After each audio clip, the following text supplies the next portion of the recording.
Welcome back dear students, welcome to this another useful video.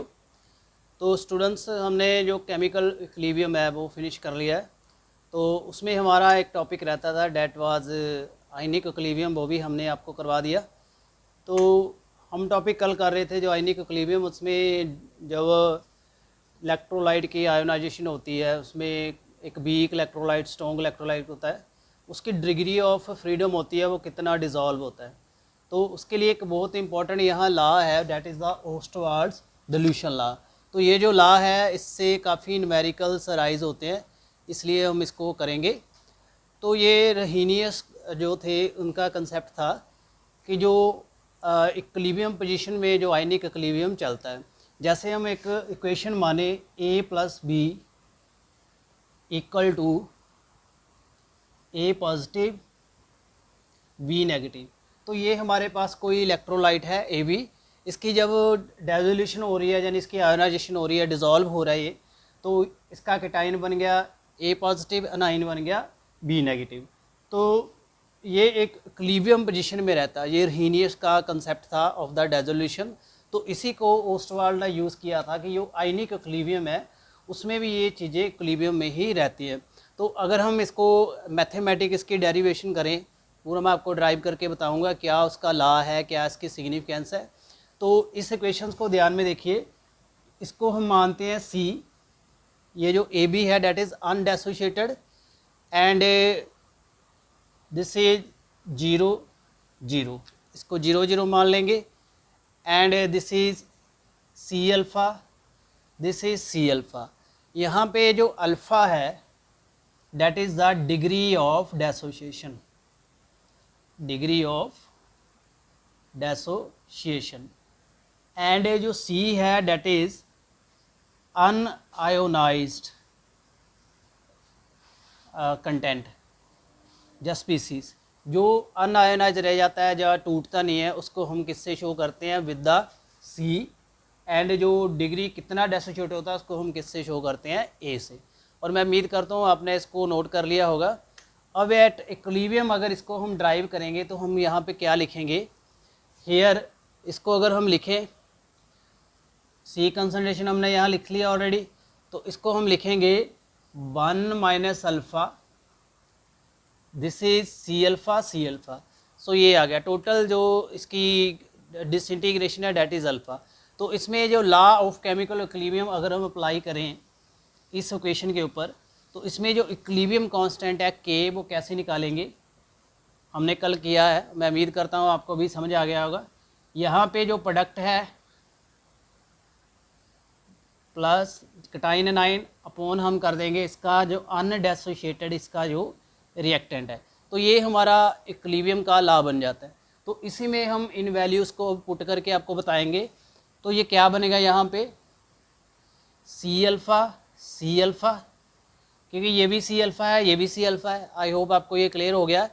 और जो ये है यहाँ पे है C1 माइनस अल्फ़ा। तो यहाँ तक आप नोट कर लीजिए अपनी कॉपी के ऊपर। आई होप आपने ये यहाँ इतना अंडरस्टैंड कर लिया है। सो आई होप आपको इतना क्लियर हो गया है। अभी अब हम इसको जब सॉल्व करेंगे तो ये क्या आ जाएगा, C स्क्वायर अल्फ़ा स्क्वायर, नीचे आपको क्लियर है C1 minus alpha. I hope ये आपको इतना क्लियर हो गया है। तो इसमें C को कट कर देंगे तो ये आएगा C alpha square 1 minus alpha. तो जो अल्फ़ा है, अल्फ़ा को मानेंगे एक बहुत ही माइन्यूट अमाउंट है and it can be negligible है ये, और इसको हम नीचे से नेगलेक्ट कर देंगे, यानी जो 1 माइनस अल्फ़ा उसको हम क्या लिख देंगे, इक्वल टू 1। 1 माइनस अल्फ़ा क्या आ जाएगा, इक्वल टू 1। तो जो हमारे पास K है डेट इज़ यहाँ हमने ड्राइव किया है, and this is the mathematical form जो हमने यहाँ ड्राइव की है।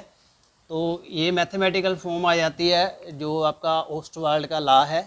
तो इसको जब हम लिख देंगे, एक मान लेंगे, तो ये क्या आ जाएगा C अल्फ़ा स्क्वायर। तो this is the mathematical form of the Ostwald law of the dissociation.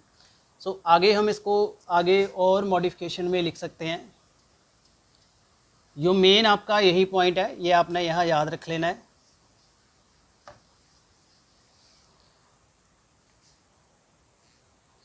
सो यहाँ पे आपके पास आ गया k equal to C alpha square.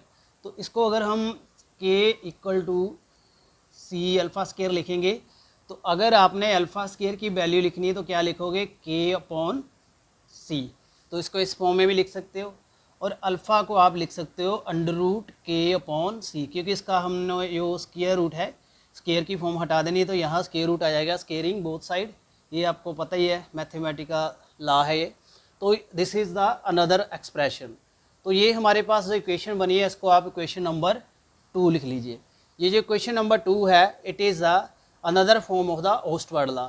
यानी हमारे पास एक इक्वेशन ये बनी है, equation number 1, this is also Ostwald law of the dilution, and this equation alpha equal to k upon C, this is another form of the Ostwald law. तो इसको हम यूज़ कर सकते हैं इन द डिफरेंट न्यूमेरिकल्स, अगर numericals आपको इससे related आते हैं। सो इसको हम यूज़ कर सकते हैं, जैसे एक वीक इलेक्ट्रोलाइट, कोई बाइनरी जैसे हम कर रहे थे, बाइनरी कोई स्पीसीज़ इलेक्ट्रोलाइट की ए बी, इसमें एक कटाइन है एक अनाइन है, इसको अगर हम वीक माने, इसकी जो कंसंट्रेशन है उसको सी मानेंगे, तो इसमें जो डिग्री ऑफ डिसोसिएशन है that is the inversely proportion to square root of the initial concentration. तो यहाँ से मान सकते हैं। अगर हम सी एक कंसंट्रेशन माने, और कंसंट्रेशन के हमारे पास यूनिट होते हैं मोल पर लीटर, कंसंट्रेशन को हम इस फॉर्म में लिखते हैं, and the volume of the solution जो कंटेन करता है 1 mole of electrolyte will equal to 1 upon C. तो इसका जो वॉल्यूम है वो क्या हो जाएगा, 1 अपॉन सी कंसंट्रेशन के इन्वर्सली चला जाएगा। सो 1 अपॉन सी को अगर बी पुट कर देंगे तो ये इक्वेशन जो है एक अनदर फॉर्म में आ जाएगी। यहाँ पे आपने क्या पुट कर देना है, अभी। तो ये क्या आ जाएगा आपकी इक्वेशन, अब यहाँ लिखिए अल्फ़ा इक्वल टू आ जाएगा स्क्वायर रूट के बी। तो this is another form of the Ostwald law. तो ये आपका ओस्टवर्ड लॉ था, इस तरीके से हमने इसको डिराइव किया है। आई होप आपको इसकी सारी जो डेरिवेशंस हैं वो क्लियर हो गई होंगी। यहाँ से आप नोट कर लीजिए जो मेन पॉइंट्स हैं इसके। आगे हम इसकी सिग्निफिकेंस करेंगे, वैलिडेशन करेंगे, और क्या इसका आयनिक इक्विलिब्रियम में यूज़ है, कहाँ इसको हम अप्लाई कर सकते हैं। सो नेक्स्ट हम इसकी सिग्निफिकेंस करेंगे, सिग्निफिकेंस ऑफ ओस्टवर्ड लॉ। जो ओस्टवर्ड का हमने लॉ ड्राइव किया है उसका हम कहाँ यूज़ करेंगे। मेन इसकी है, it is only applicable for weak electrolyte. जो आपके वीक इलेक्ट्रोलाइट्स हैं, ओस्टवर्ड लॉ सिर्फ उसी के लिए ही वैलिडेटेड रहता है, क्योंकि जो डिग्री ऑफ डिसोसिएशन है उसकी ही कैलकुलेट कर सकते हैं, क्योंकि उसमें आयोनाइजेशन स्लो होती है। For strong electrolyte it is not applicable. तो जैसे वीक इलेक्ट्रोलाइट आपके पास है ammonium hydroxide and acetic acid and ammonium hydroxide. तो ये जो है ये वीक इलेक्ट्रोलाइट हैं। इसमें जो कांस्टेंट है, इक्विलिब्रियम कांस्टेंट है, वो इतना वेरी नहीं करता, इसलिए इसके लिए ये एप्लीकेबल है। And it is not applicable for, not good for strong electrolyte. तो जो स्ट्रॉन्ग इलेक्ट्रोलाइट है, जैसे NaCl में करवा चुका हूँ, HCl है, इसके लिए ये वैलिडेटेड नहीं है। तो हमने वीक एंड स्ट्रॉन्ग इलेक्ट्रोलाइट कल ही कर लिए थे। तो मैं उम्मीद करता हूँ आपको जो ओस्टवर्ड लॉ ऑफ डिल्यूशन है अच्छे से समझ आ गया होगा। तो इसके हम न्यूमेरिकल्स भी करेंगे, और ये काफ़ी यूज़फुल कंसेप्ट है from the examination point of view.